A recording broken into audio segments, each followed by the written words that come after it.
Okay, hi everybody, welcome to Motivational March. My name is Kitty and we are on day 4 of our visibility week. I'm also losing my voice for some reason, so excuse me. Okay, so throughout this week we've been talking about how to become more visible as a performer. I want to keep reiterating to you that I'm talking about this because being visible is such an important thing.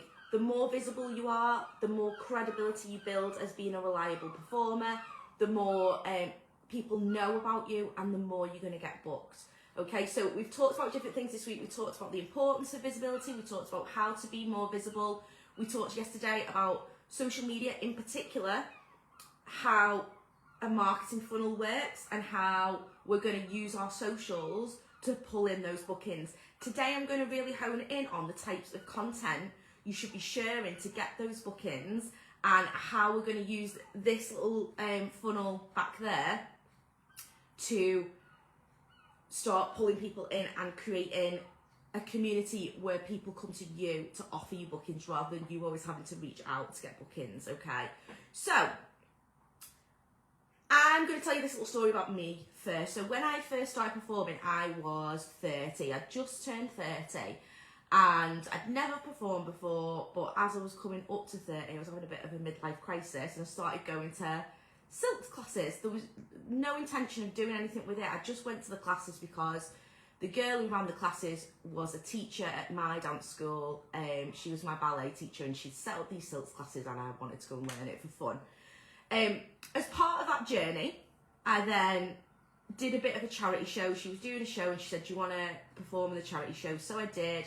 I did aerial hoop in the show, and at that show there was a burlesque performer, and that basically started off my decision in becoming a burlesque performer. I watched this lady and I thought, I reckon I could do that, and so I did. So I went away, I gave myself a name, I started putting all my training, rehearsals, all the footage that I had of like this show that I'd just done, and I started building from there. Okay, so from that, there's a point to the story that relates to the power of social media. So from that day that I decided that I was going to become a performer, and to the day that I got my first paid booking, which by the way was a residency in a cabaret club. So that was me performing weekly, every single week, Friday and Saturday.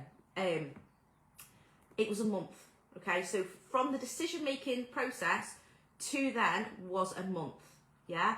And what happened in that month was I absolutely hammered my social media, yeah? I used all the footage that I had. I was like building a reputation. I was sharing my training. I was sharing me making costumes.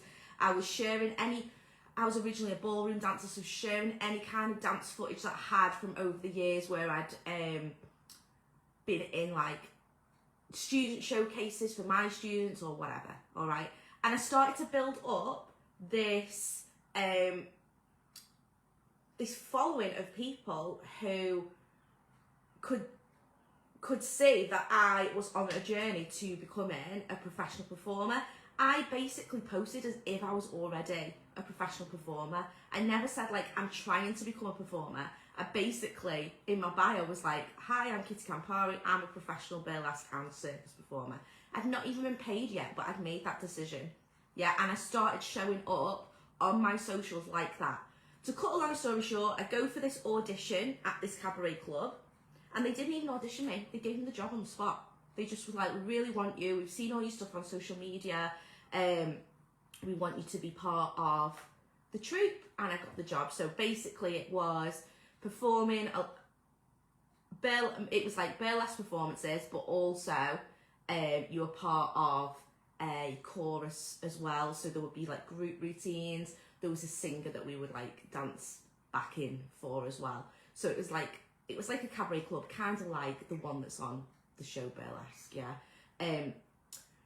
That was my first job. I never had to audition. I never had to do anything, purely because I leveraged the power of my social media to make it seem to my audience that I was reliable, I was really good at my job. I showcased my level of performing. I showcased like the dance skills that I had. I showcased the aerial skills that I had, and I got that job within a month of making that decision, all right? So this is the importance of social media. You should be showing up on a regular basis, constantly, as your performer self, so that you are showcasing your best work, you're showcasing your routines, you're showcasing your acts, you're showcasing your skills, you're showcasing photos of you, so that the people that are seeing them are seeing a professional performer's window, okay? I can't reiterate that enough. If you're not doing that on a regular basis, you are already behind the people who are. And when you're going for a job, you're not just competing with all the other newer performers, you're also competing with the performers that have been doing this for years and already have all their shit in order. So if you've not got all your things in order, you're not doing your social media marketing well, you're not applying for jobs properly, and we're going to talk about that next week. You haven't got risk assessments or insurance, you don't know how to do any of those things, you don't know how to invoice, you don't understand how getting paid works as a self-employed person, then you're already behind the rest of your competition. The point is, you need to start leveling out that gap, yeah? Because the people who are already doing those things are easier to work with than the people that don't know how to do any of those things. Does that make sense? Like, if I'm going to book someone, I don't want to have to babysit them through how they need to do a risk assessment, where they need to get their insurance from. Like, if I'm paying them, I expect them to have all these things. Obviously, if it's a student showcase or it's a newbie showcase or whatever, that's very different. But if you're wanting to start leveling up and getting proper paid jobs that pay real money and are like beyond well-respected bills with other performers that are well respected, then you've got to start showing up as that person. And if you don't know how to do those things, then that's going to be something that's going to be affecting your bookings, okay? So I really want you this week to focus on social media marketing, but next week I'm going to talk about all those other practical things as well. I'm going to touch on all that. So let's go back to our little funnel drawing that I did yesterday. My kid is going to kill me when she sees that I've rubbed off whatever masterpiece she was drawing the other day and done this, yeah? My friend came round last night and he was like, oh my God, I knew Penny was advanced, but I didn't know she was that advanced when he saw the board. So here we're talking about, we need to attract our clients. We need to know who we want to be working for. I'm not going to attract high-end corporate level clients if I'm posting poor footage, poor low resolution photos in crappy venues, okay? I'm just not. All right, so you need to get clear on what kind of shows you want to be doing. If you want to be doing festivals, then you don't want to be posting things that are not festivals. Yeah, you can put the odd thing on there, but you really want to hammer home what you want to be doing as a performer. Okay, that's really got to be the crux of what people see first. So we want to attract people in, we then want to nurture them, and then we're going to convert them to book us, okay? So let's start with different types of content for different things. So in the attraction process, I've got to get people to, when they're scrolling on their phone, to see something that I'm putting on there and be like, oh, I like that, enough for them to follow me, okay? So the kind of content that's going to do that for you is your reels and your photos, okay, as a performer. If you're a dance teacher and things like that, it's a little bit different, but I explain that more. I'll explain that more in the week where we do things about classes. This week I just really want to focus on your professional performing, okay? So, things that are going to attract people in, reels specifically. I'm talking heavily about Instagram here, but it doesn't make a difference if you're using TikTok, it doesn't make a difference if you're using Facebook. Videos, video footage is the thing that's going to pull people in more than a picture or a graphic or whatever, okay? High quality video pulls people in even better, okay? For me, when I want to attract more people in, yeah, I'll put a reel on of me performing, but usually I put some kind of like inspirational quote over the top of it as well. So like, if you go on my Instagram, you'll see like there's some pictures of me like it's footage of me performing, but then there's some kind of inspirational thing over the top. Those ones do really, really well. So if you can find examples of that and do your own version of it, they're the things that are going to pull people in and get you more followers, okay? Again, we're going to attract with reels, we're going to attract with pictures, but we're also going to be attracting by having those conversations, commenting on other people's stuff who we want to work for. If I want to get a job with someone, there's a specific show that I want to be in, I find out who runs that show and I follow them on social media as well as the show, and I interact with that person so that I know full well they know who I am before I ever send them an email, because that process of building that relationship before you drop in their inbox is really important. And if you're not doing that, then you're leaving loads of bookings on the table, because the rest of us are doing that. Yeah, if you watch your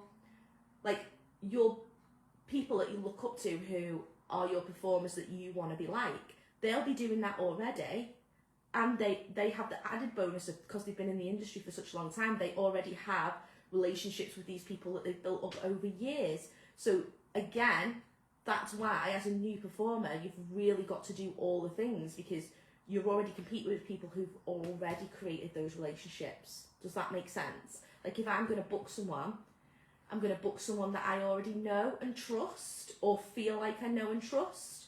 I'm not going to book someone who I've never seen before.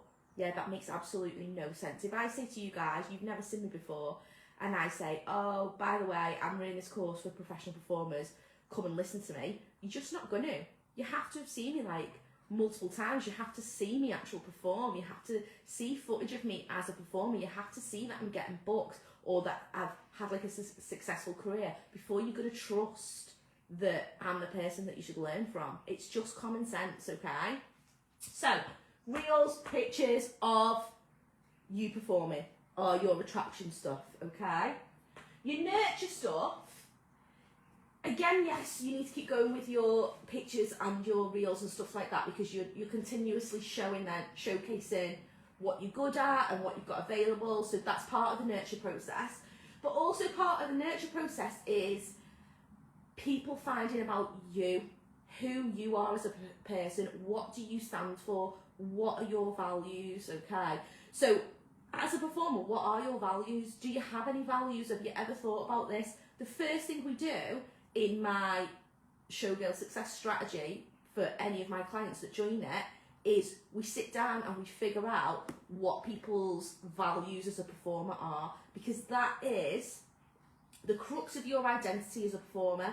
It's the crux of what kind of shows you're going to want to be doing. If one of your values is really to do with diversity and inclusion, you're not going to be applying for shows that are all straight white lineups, are you? Okay, so that it affects the kind of shows that you're going to want to be doing. It's going to affect the kind of content that you're going to put out, because you're not going to be putting out things that don't reflect that value, because you want to attract the people who are putting on those shows that have that same value as you. Yeah, you're not going to get people who run straight white lineups if you're constantly talking about how you believe in inclusivity and diversity on your socials. You're going to put those people off. Putting people off is just as important as bringing people in. You want to put the wrong people off and you want to bring in the right people. This bit, the number of followers that you've got isn't that important. Yeah, we want as many followers as possible because this conversion thing is easier at the bottom. But if you've got a load of followers who don't align with your values and don't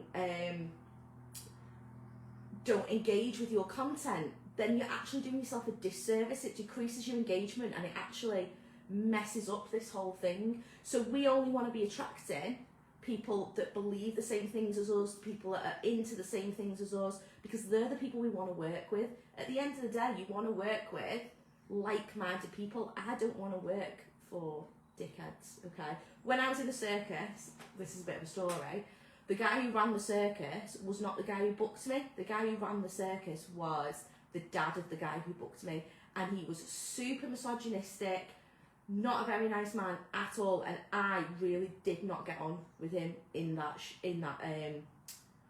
on that tour. I couldn't stand the man. We had came to blows loads of times. We had loads of arguments with the way he treated people, the way he spoke to people, specifically women. And had he been the person who was booking me, not his son doing it, that he never would have booked me, because my page is very feminist. I'm always talking about those kind of values. So that person would never have booked me.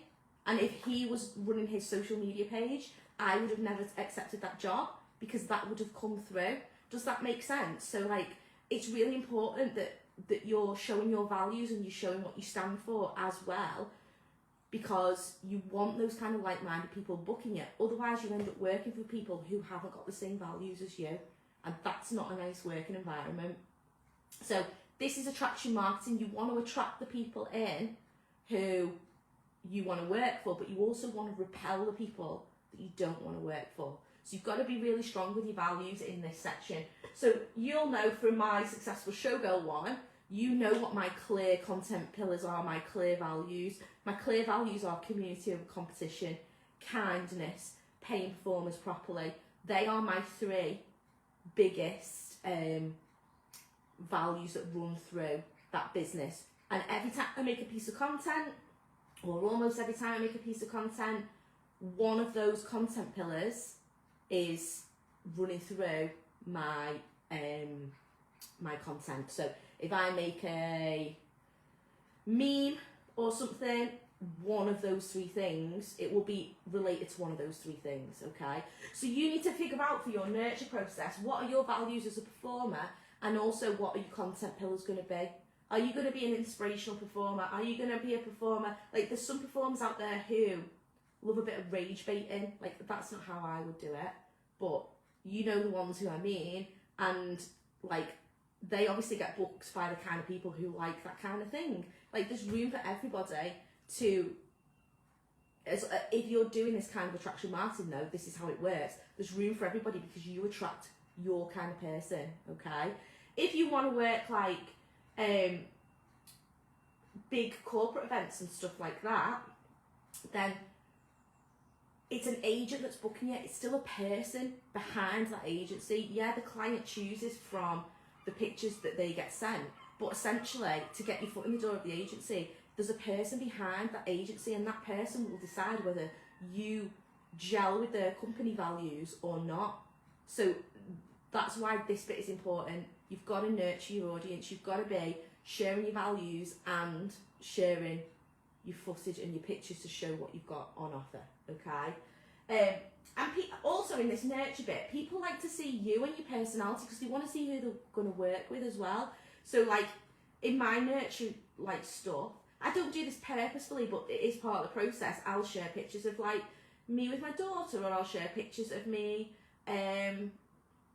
maybe going out and doing something or whatever, or I'll share funny stuff, or maybe I'll share something political, and all those things I'm not necessarily doing to nurture my audience, but it is nurturing my audience because the people that don't believe in those values are not interested in me, and the people who resonate with those things will be more interested in me. But those things I'm sharing in my stories. The stories is where you nurture people. Your feed is where you're attracting them. That's your shop window. Your stories is where you're nurturing people, because the people that are lurking in your stories are the people who are already interested in what you've got to offer anyway, okay? So that's why you want to be sharing that kind of thing, your more personal stuff, your more values driven stuff in your stories, okay? And then we want to convert, okay? So to convert, we want to make sales, all right? We want to get booked. So to get booked, either somebody's just going to drop in our inbox, which happens. That happens to me a lot because I'm really good at this. But when you're starting out, that might not be what's going to happen. You might have to reach out to people. But if you've been nurturing a relationship with somebody over time, and then you drop in their inbox and say, oh, I've got some new acts and stuff, here's my footage, here's my fees, and here's my pictures in a folder, I'd really appreciate if you took a look at them sometime. That person is more likely to engage with that interaction than if they've never heard of you before, you've never engaged with their content, and then you just send people stuff. Does that make sense? They're more warmed up to who you are as a person, okay? So here, we want to be using things like, I've got availability for these dates if anyone wants to book, but we also want to be reaching out to people, contacting people, getting on their social media and commenting, then dropping in their inbox. So this is where we're converting for getting bookings. Does that make sense? You're also going to be able to convert bookings by applying for castings and things like that. But again, if you haven't done this process and the person who's running that casting has never heard of you, then the likelihood that you're going to get that job just off an application is lower than the next person who they have heard of, they're consistently seeing, they're consistently hearing from, and then they're sending their stuff in. Does that make sense? Yeah, that person's already like ahead of you if you've not got a prior relationship with that person. Yeah? Okay? So this is how this is converting into what content you make. So today you need to go away and think about, what are your values as a performer? Yeah, what do you stand for? What is important to you? Like, your values don't have to be something like mega political or anything like that. Your values could just be, oh, like, my values are that I have this like glamorous, clean aesthetic, or my values are that I'm in love with 1920s aesthetic. Like, as long as whatever your things are, your content pillars that you choose come through in almost every one of your posts, that's what's going to bring people in. Does that make sense? So you need to be thinking about, what are your values, what are your skills, and then come up with 5 content pillars that you can let run through your content all the time, okay? Some people are teachers, so some people's values might be educational. They like to teach other people stuff, okay? So they'll have like one piece of educational content every week, or one piece of educational content every day, whatever. How they do it is up to them, all right? If you're stuck and you're still not understanding what I'm saying about this, you can go on ChatGPT or Claude or something like that, and you can type in, like, this is the performer that I am, this is what I'm all about, this is my aesthetic, this is my values. Can you give me 5 content pillars that will shine through on my social media? And it will do it for you, okay? So we live in a day and age now where you don't even have to do this shit yourself. You can type it into AI and get them to do it for you, okay? But come up with your values and then think about, what are your 5 content pillars that you can consistently post about on a regular basis. Let's say each week you're doing this pillar on Monday, this pillar on Tuesday, this pillar on Wednesday, this pillar on Thursday, this pillar on Friday. Yeah? I'll talk more about this tomorrow, but that is your task for today. Think of what your content pillars are, and then tomorrow I'm going to talk to you more about how we're going to increase engagement through those different types of content. All right, everyone, I hope that was helpful. Let me tell you as well about, if you're enjoying this and you feel like you're learning something and you want to learn more, I have got a course that is on sale for the whole month of March, okay? So in my 6-figure Showgirl business bundle, I teach people about how to become a performer. We learn all this stuff really in depth, but I also teach how to do risk assessments, how to sort out your insurance, how to do invoices and things like that to get paid, how to sort your Google Drive folders out, how to do like really good applications where you're actually going to hear back from people.